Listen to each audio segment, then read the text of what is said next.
بسم اللہ الرحمن الرحیم۔ سید الشہداء حضرت حمزہ بن عبد المطلب اسد اللہ و اسد الرسول۔ معرکہ احد 8 شوال 3 ہجری ختم ہوا تو میدان جنگ ایک دلدوز منظر پیش کر رہا تھا۔ رحمت عالم صلی اللہ علیہ وآلہ وسلم کے 70 جانثاروں کی خون آغشتہ لاشیں دور دور تک بکھری پڑی تھیں۔ مشرکین نے اپنے خبث باطن اور جوش انتقام کا مظاہرہ یوں کیا کہ تقریباً سبھی شہدائے حق کی لاشوں کا مسئلہ کر ڈالا۔ ان کے ناک کان ہونٹ کاٹ کر پھینک دیے تھے اور ہار بنا کر گلے میں ڈال لیے تھے۔ سرور عالم صلی اللہ علیہ وآلہ وسلم خود بھی لڑائی میں سخت زخمی ہو گئے تھے، لیکن آپ کو اپنے زخموں کا کوئی خیال نہ تھا۔ البتہ اپنے اس قدر جانثاروں کے بچھڑنے کا شدید صدمہ تھا۔ لڑائی کے بعد حضور میدان جنگ کے جائزے کے لیے نکلے تو چشمہائے مبارک سے سیل اشک رواں تھا اور روح انور پر شدید حزن و ملال کے آثار نمایاں تھے۔ گشت کرتے ہوئے آپ ایک لاش کے قریب آ کر رک گئے۔ مشرکین نے اس شہید راہ خدا کی لاش کے ساتھ جو سلوک کیا تھا وہ انتہا درجے کی بہیمت اور قساوت قلبی کا آئینہ دار تھا۔ بدبختوں نے اس مقدس لاش کے نہ صرف ہونٹ، ناک اور کان کاٹ لیے تھے بلکہ شکم کو بھی جگہ جگہ سے پھاڑ ڈالا تھا۔ سید المرسلین صلی اللہ علیہ وآلہ وسلم نے اس لاش کو دیکھا تو آپ کا دل بھر آیا اور لسان رحمت پر یہ الفاظ جاری ہو گئے۔ یہ لاشا حضور صلی اللہ علیہ وآلہ وسلم کے جانثار چچا حضرت حمزہ بن عبد المطلب کا تھا، جس کا نبی پاک صلی اللہ علیہ وآلہ وسلم کو گہرا صدمہ پہنچا تھا۔ آپ کے اسلام لانے کا واقعہ بھی بڑا ہی دلچسپ ہے۔ بعثت کے بعد آپ اسلام نہیں لائے تھے، 6 سال ہونے کو آئے تھے۔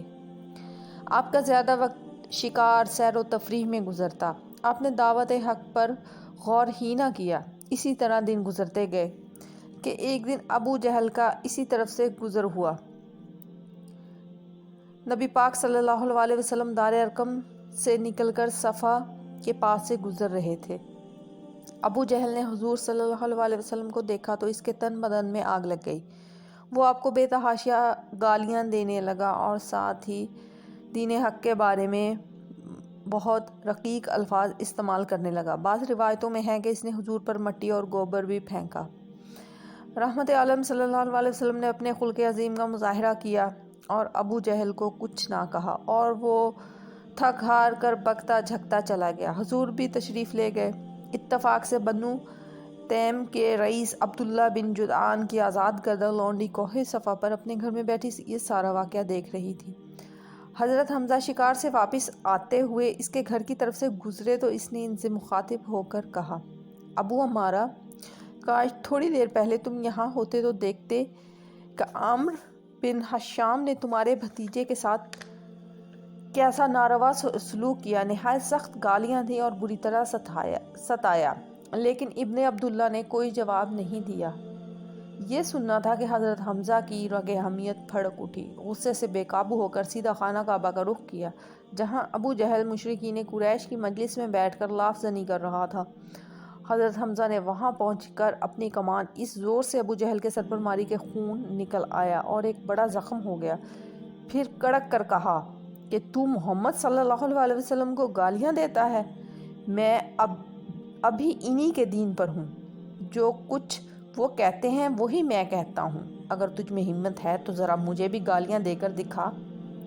ابو جہل کو لہو لہان دے کر اس کے قبیلہ بنو مخزوم کے کچھ لوگ اس کی حمایت میں کھڑے ہو گئے اور حضرت حمزہ پر حملہ کرنے کا ارادہ کیا، لیکن ابو جہل نے انہیں یہ کہہ کر روک دیا کہ ابو عمارہ کو چھوڑ دو، میں اس کے بھتیجے کو گالیاں دے کر آیا تھا جس کی وجہ سے اس کو غصہ آ گیا۔ بعض روایتوں میں ہے کہ ابو جہل کے حامی مخزومیوں نے یہ کہا کہ یہ صابی ہو گیا ہے، بے دین ہو گیا ہے، اپنے دین سے پھر گیا ہے۔ اس کے بعد حضرت حمزہ گھر گئے اور وسوسے کا شکار ہوئے کہ میں نے اپنے دین کا اعلان تو کر دیا ہے، کیا یہ صحیح ہے؟ پھر آپ نے اللہ تعالیٰ سے دعا کی کہ اللہ تعالیٰ جو راہ ہدایت ہے مجھے اس پر چلا۔ پھر اللہ تعالیٰ نے آپ کی دعا قبول کی اور پھر آپ دین اسلام پر ہی قائم رہے۔ پھر آپ کا زیادہ تر وقت دار ارقم میں نبی پاک صلی اللہ علیہ وسلم کی خدمت میں گزرنے لگا۔ پھر وہ بھی وقت آیا کہ اللہ تعالیٰ نے دو مضبوط بازو اسلام کو عطا کیے، حضرت حمزہ اور حضرت سیدنا عمر فاروق رضی اللہ تعالیٰ کی شکل میں۔ رمضان 2 ہجری میں معرکہ حق و باطل غزوہ بدر پیش آیا اور حضرت حمزہ نے اس میں اپنی بہادری کے جوہر دکھائے، اور بعض روایتوں میں ہے کہ حضرت حمزہ کا مقابلہ عتبہ سے ہوا، حضرت علی کا شیبہ سے اور حضرت عبید کا ولید سے۔ 3 ہجری میں مشرکین مکہ نے بدر کا انتقام لینے کے لیے جوش و خروش سے مدینہ پر چڑھائی کی، اور پھر حضرت حمزہ کے قتل پر وحشی کو مامور کیا گیا۔ آپ اپنی شجاعت و جواں مردی کے جوہر دکھاتے رہے اور وہ گھات لگا کر بیٹھا ہوا تھا۔ یکایک حضرت حمزہ کا پاؤں پھسل گیا اور وہ پیٹھ کے بل زمین پر آ گرے۔ اسی وقت وحشی نے تاک کر اپنا چھوٹا سا بھالا ان پر پھینکا جو ناف میں لگا اور پار ہو گیا۔ حضرت حمزہ نے اس قدر شدید زخمی ہونے کے باوجود اٹھ کر اس پر حملہ کرنا چاہا، مگر لڑکھڑا کر گر پڑے اور روح مطہر عالم بالا کو پرواز کر گئی۔ ابن سعد نے طبقات الکبیر میں لکھا ہے کہ حضور صلی اللہ علیہ وآلہ وسلم نے حضرت حمزہ رضی اللہ تعالیٰ کی نعش کی دردناک حالت دیکھ کر فرمایا، اللہ کی قسم میں تمہارے بدلہ میں کفار کے 70 آدمیوں کا مسئلہ کروں گا۔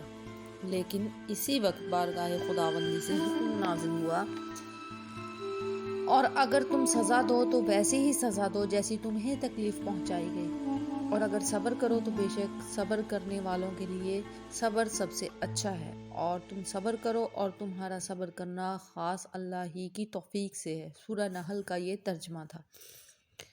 یہ حکم نازل ہونے پر حضور صلی اللہ علیہ وآلہ وسلم نے فرمایا کہ میں صبر کرتا ہوں اور انتقام نہ لوں گا۔ چنانچہ آپ نے صبر اختیار کیا اور اپنی قسم کا کفارہ ادا کر دیا۔ اسی اثناء میں حضرت حمزہ کی حقیقی بہن حضرت صفیہ بنت عبد المطلب لڑائی کا حال معلوم کرنے مدینہ سے نکلی۔ حضور صلی اللہ علیہ وآلہ وسلم نے ان کے صاحبزادے حضرت زبیر کو بلا کر فرمایا کہ صفیہ حمزہ کی لاش نہ دیکھ پائے گی۔ حضرت زبیر نے ان کو لاش پر آنے سے منع کیا تو بولی، میں اپنے بھائی کا ماجرا سن چکی ہوں، لیکن اللہ کی راہ میں یہ کوئی بڑی قربانی نہیں۔ حضور صلی اللہ علیہ وآلہ وسلم نے اجازت دی تو لاش پر گئی۔ عزیز بھائی کو ٹکڑے ٹکڑے دیکھ کر آنکھوں سے آنسو بہہ نکلے، لیکن انا اللہ و انا الیہ راجعون کے سوا زبان سے کچھ نہ نکلا۔ واپس جاتے ہوئے حضرت زبیر کو 2 چادریں دیں اور ان میں ماموں کو مکفون کر دینا کہا، لیکن قریب ہی ایک انصاری کی لاش پڑی تھی۔ حضرت زبیر نے دونوں شہیدوں کو ایک ایک چادر سے ڈھانپ دیا۔ اس ایک چادر سے حضرت حمزہ کا سر چھپاتے تو پاؤں کھل جاتے، اور پاؤں چھپاتے تو سر برہنہ ہو جاتا۔ آخر حضور صلی اللہ علیہ وآلہ وسلم نے فرمایا، چہرہ اور سر کو چادر سے ڈھانپ دو اور پاؤں پر گھاس ڈال دو۔ اسی طرح عمِ رسول صلی اللہ علیہ وسلم کا جنازہ تیار ہوا تو صحابہ رونے لگے۔ حضور نے پوچھا، تم کیوں رو رہے ہو؟ عرض کیا، یا رسول اللہ، ہمارے ماں باپ آپ پر قربان، آج ہم کو یہ توفیق بھی نہیں کہ آپ کے چچا کا سارا بدن کپڑے سے ڈھانک سکیں۔ حضور نے فرمایا، وہ زمانہ آنے والا ہے کہ مسلمان ایسے مقامات پر متصرف ہوں گے جہاں کھانے پینے، پہننے اوڑھنے کی چیزیں اور سواریوں کی بہتات ہوگی، اور وہاں سے وہ اپنے اہل و عیال کو مدینہ سے اپنے پاس آنے کو لکھیں گے۔ حافظ ابن حجر عسقلانی نے اصابہ میں لکھا ہے کہ 37 سال بعد 40 ہجری میں حضرت امیر معاویہ کے حکم سے احد کی طرف سے نہر نکالی گئی تو کھدائی کے دوران کئی شہداء کی لاشیں بالکل تر و تازہ حالت میں ملی۔ اسی سلسلہ میں اتفاق سے حضرت حمزہ کے پاؤں میں بیلچہ لگ گیا تو ان کے پاؤں سے خون کی چھینٹیں اس طرح سے اڑی جیسے زندہ آدمی کو زخم لگنے سے خون نکلتا ہے۔ حضرت حمزہ رضی اللہ تعالیٰ نے اپنی زندگی میں کئی شادیاں کی۔ بیویوں کے نام یہ ہیں: بنت لمتہ بن مالک، ان سے یالہ اور عامر 2 لڑکے پیدا ہوئے۔ خولہ بنت قیس، ان سے عمارہ پیدا ہوئے۔ سلمہ بنت عمیس، ان سے ایک لڑکی امامہ پیدا ہوئی۔ عمارہ اور عامر دونوں لاولد فوت ہو گئے۔ یالہ سے چند اولادیں ہوئیں لیکن وہ سب بچپن میں ہی فوت ہو گئیں۔ امیمہ حضور صلی اللہ علیہ وسلم کے ربیب حضرت عمر بن ابی مسلمہ مخزومی سے بیاہی گئیں، لیکن ان سے کوئی اولاد نہیں ہوئی۔ اسی طرح حضرت حمزہ کا سلسلہ نسل نہ بیٹوں سے چلا اور نہ ہی بیٹی سے۔ بعض بلوچ قبائل اپنے آپ کو حضرت حمزہ کی اولاد بتاتے ہیں، لیکن ان کا دعویٰ سراسر غلط ہے۔